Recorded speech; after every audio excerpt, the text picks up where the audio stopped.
Question 7. Which statements about potassium chloride are correct?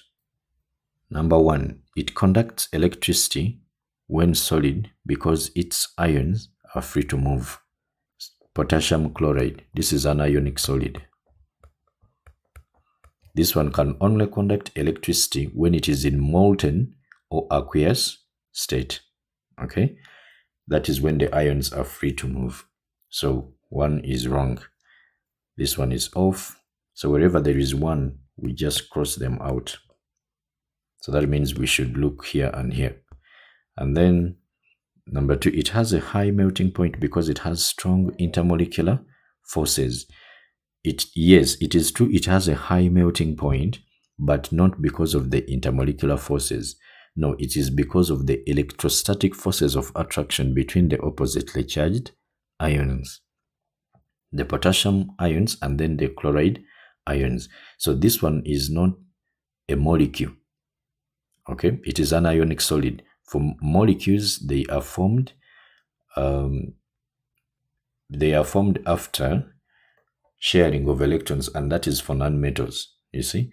Then that means we should get where there is a 2, we should also cross it out. Don't you think the answer is D? But now let's see what is in D. 3 and 4. Each structure is giant lattice. Yes, because of the oppositely charged ions, so they form a giant lattice of alternating positive and negative ions. Don't you see that this is positive and this is negative?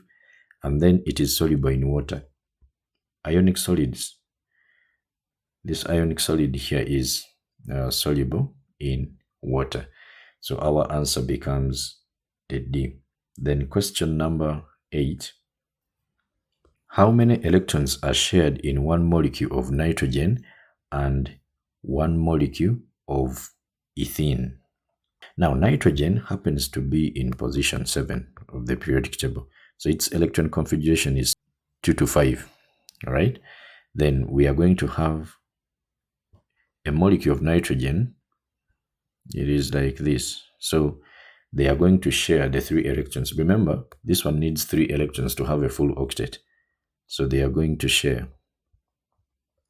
Actually, let me draw a bigger one here. So there is this and that, then there is this pair, and then that one there. I'm just drawing the outermost shell electrons. So then they remain with the lone pair. So this one will have a lone pair here, and maybe this one with that lone pair there. Then the one for ethene, I have, ethene is H2, then double bond CH2. So you have this carbon here, you have another one here, then a hydrogen, a hydrogen, a hydrogen, and a hydrogen.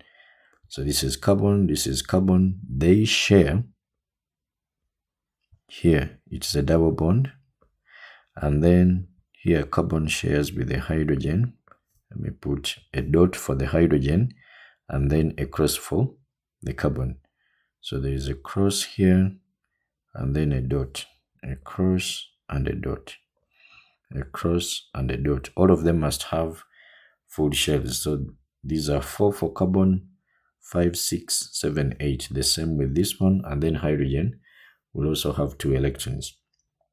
Now, they say that how many electrons are shared in 1 molecule of nitrogen. So we can see 6 electrons are shared here. Okay. And then here we can see 4 electrons. Okay. Then 2 here, 2 here, 2 here, and 2 here. So counting all of these together, we shall have 4, 6, 8, 10, 12. So for ethene, they are 12. And then for nitrogen, they are 6. So the answer has to be C.